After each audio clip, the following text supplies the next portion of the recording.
Men dressed in long kurtas and lungis, their heads covered with a red turban we might call pagri, a particular kind of handmade flower tucked in that turban.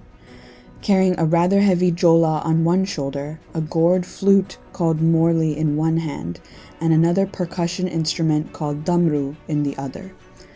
To any one of us raised in the South Asian countryside, the sight of such men ushered beautiful memories of watching their enchanting performances from the tribe we called Madari or snake charmers. In Gujarat, they either belong to Lalvadi or Fulvadi community. The jola they carry gives away their professional identity. You would never see a Vadi without his jola. There is treasure in here. They would respond to any queries on the contents of the jola. It is a response that would make us wonder, who carries treasure in such a shabby-looking carrier? But the various types of snakes held in the cane baskets that they carried in these jola are nothing less than treasure to this community. The snake charmers are an itinerant community. Their traditional profession of snake charming and performing magical tricks causes them to lead a wandering lifestyle, setting up makeshift homes wherever they found work. It is as if their life will come to a halt if they stop wandering for work. As a result of their occupation, they could never choose to settle down in any village. Generations of Vadis have continued to lead a nomadic life, and this lifestyle was also the reason they neither had any official document of their identity nor a permanent address to call home. However, with the implementation of the Wildlife Protection Act and the ban of capturing wild animals, the Vadi community lost the right to practice the only occupation they knew. The community was left to find answers to the enormous issue of earning a dignified living. They began to take up menial labor jobs, and if those did not come through, they stretched their arms for begging. The occupation changed, but the wandering continued. Decades ago, a few Fulvadi families chose to spend the monsoon season on a wasteland situated 3 kilometers away from the village of Kankar in Banaskantha. Since the villagers did not object to their settlement, the Fulvadi families began to feel at home and develop connections with the villagers. As a result, the village panchayat provided identity proofs to 124 families. The district collector allotted residential plots and sanctioned aid to construct houses on the allotted plots. Consequently, 124 families moved into Pakka houses.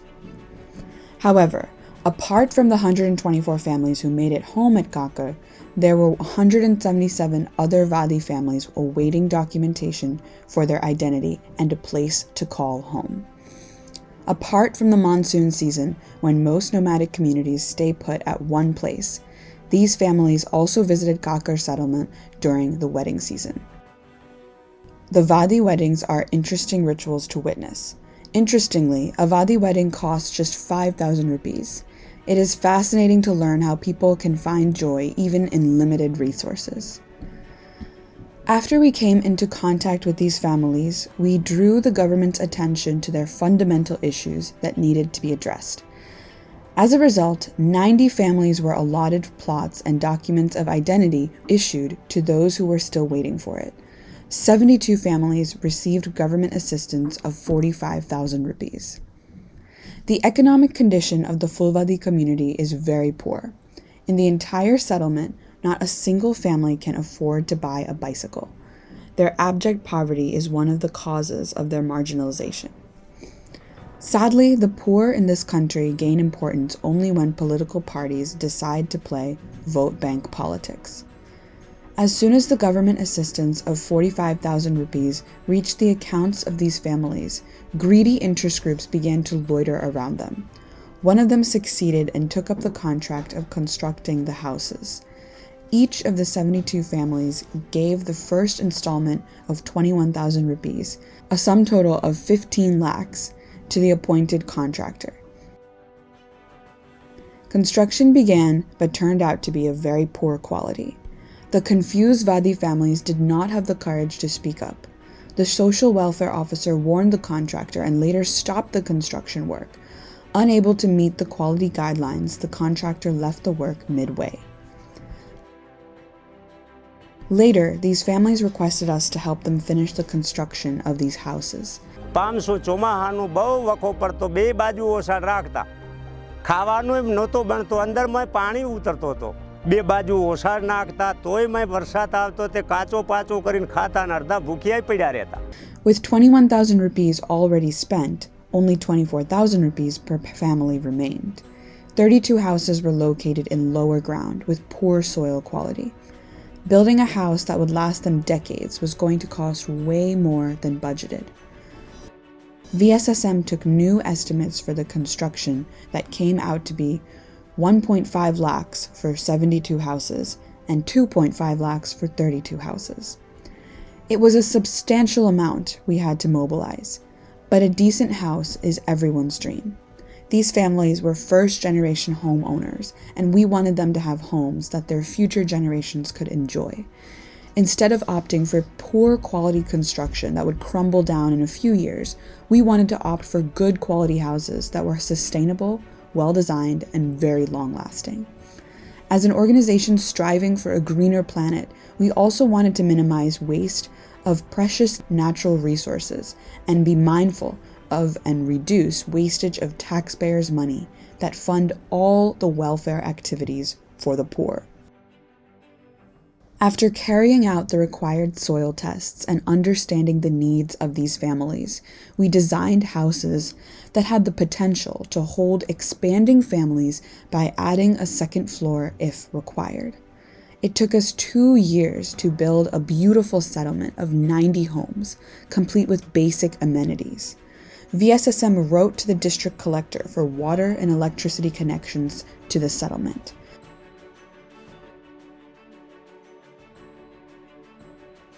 We needed to drill a bore well for settlement's water sufficiency. Shri Piyush Bhai Kothari of Dwellex Foundation provided funds for the bore well, while WASMO built a 20,000-liter water tank. And each house received water connection under the government's Nal Se Jal scheme.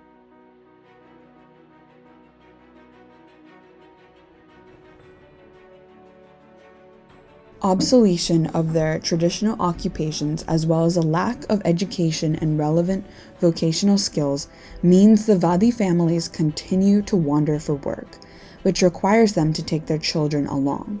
Since the children are required to accompany their parents, they cannot attend school in their village. Over the years, as the elders began to comprehend the importance of formal education, we started seeing children staying back in the settlement while their parents traveled for work. The pocket money of 150 to 200 rupees could not last long, so during weekends, the children would set out to beg for food and money that would last them throughout the entire week. Breakfast was a luxury for these children, and lunch happened in school, and dinner was rotla mirchi. Vadi is a very orthodox community that functions according to the rules set by the community elders. Educating their children has been one of the toughest challenges we have encountered. According to their rules, a girl cannot study beyond 4th grade, while a boy can go up to school up until 8th grade only. VSSM decided to tackle these issues head-on and challenge these rules. We built a hostel for the Vadi children in Kakar with major contributions from Shri Pravin Bhai Shah of Pravin Millennial Trust, Shri Piyush Bhai Kothari of Dwellex Foundation, Jetco Organization, Mumbai Young Volunteer Group. Apart from them, numerous well-wishers contributed towards the construction of a hostel that can house 170 children. As a result of VSSM's continued endeavors, construction of numerous settlements is underway. However, the lack of earning opportunities near their homes requires the elders to continue to travel for work. It is necessary to create such hostels around as many settlements as we can. પહેલા અમારા છોકરાની કોઈ દેખભાલ કરતા નહોતા, પણ આજે આ બેનના કારણથી અમારા છોકરા ખૂબ આગળ જાય અને ખૂબ અમારા છોકરા ભણે એવી અમે અમાને હવે આત્માને શાંતિ છે. Education is the most powerful tool to eliminate poverty and deprivation. VSSM requested the Chief Minister of Gujarat, Shri Bhupendrabhai Patel, to grace the dual occasions of housewarming as well as dedicating the hostel to the community. Shri Patel accepted the invitation and agreed to attend the ceremony on May 20th, 2022. The Chief Minister also instructed the Banaskantha administration to gear up and connect the poor of the district with various government welfare schemes. As a result, with an objective to reach the nomadic and denotified families of Banaskantha, the district administration organized Sewa Setu program in each block of the district. The program connected 9,000 individuals to various government schemes in a single day, and 970 homeless families received residential plots the same day. Very soon, these families too will become first-time homeowners. We are grateful to the dynamic leadership of the Banaskantha District Collector Shri Anand Patel and District Development Officer Shri Swapnil Khare for their swift action. It is for the first time that any district administration has sanctioned benefits this swiftly. On May 20th, our Chief Minister Shri Bhupendrabhai Patel arrived in Kakar. He began by visiting the hostel and interacting with children. I wish to study after 4th grade, but my parents are refusing to send me to school. Please tell my parents to allow me to go to school. Bharti, a 4th grade student, came up with this very honest request to Shri Bhupendrabhai. Upon hearing this appeal, Shri Patel instructed the officials to ensure that not a single child drops out of school and do the needful for the children to remain in the school. It has been 75 years since independence, yet nomadic and denotified communities remain at the margins. Our Prime Minister Shri Narendra Bhai Modi's concern for these communities led to the formation of a National Welfare Board focusing on the development of these communities. During his tenure as the Chief Minister of Gujarat, Shri Narendra Bhai Modi had initiated introducing special programs focused on the development of these communities. Shri Narendra Bhai is the first Prime Minister to take concrete measures for the development of the nomadic and denotified communities. As a result, our expectations from him have also gone up. We are grateful, nonetheless, for all that his efforts have accomplished. In light of the efforts that our Prime Minister Shri Narendra Modi has dedicated to make these invisible and addressless communities part of the mainstream, we have dedicated this Kakar settlement to him and named it Narendra Nagar. After the housewarming ceremony, Shri Bhupendrabhai Patel, Shri Pardipbhai Parmar, Minister for Social Justice and Empowerment, Shri Kirti Singh Vaghela, State Minister for Education, attended the stage event that followed the traditional Gru Pravesh ceremony. The entire program was attended by 10,000 people, where the Chief Minister assured these families of their government's support. Prime Minister Shri Narendra Bhai Modi has pledged a home for every homeless person by 2022. And under this pledge, 90 families moved into their homes and 89 families received residential plots. The families will soon have a roof over their heads, while their children will have the opportunity to go to school where a brighter future awaits them. The entire atmosphere of Kakar's Vadi settlement was brimming with joy. There was a cheer on the faces of these homeowners. We are grateful to our well-wishers' unrelenting support and warmth that enabled us to build these dream homes.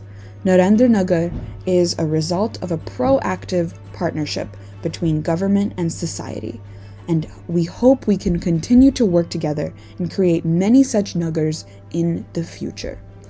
Our best wishes to homeowners as they begin a new phase of their lives.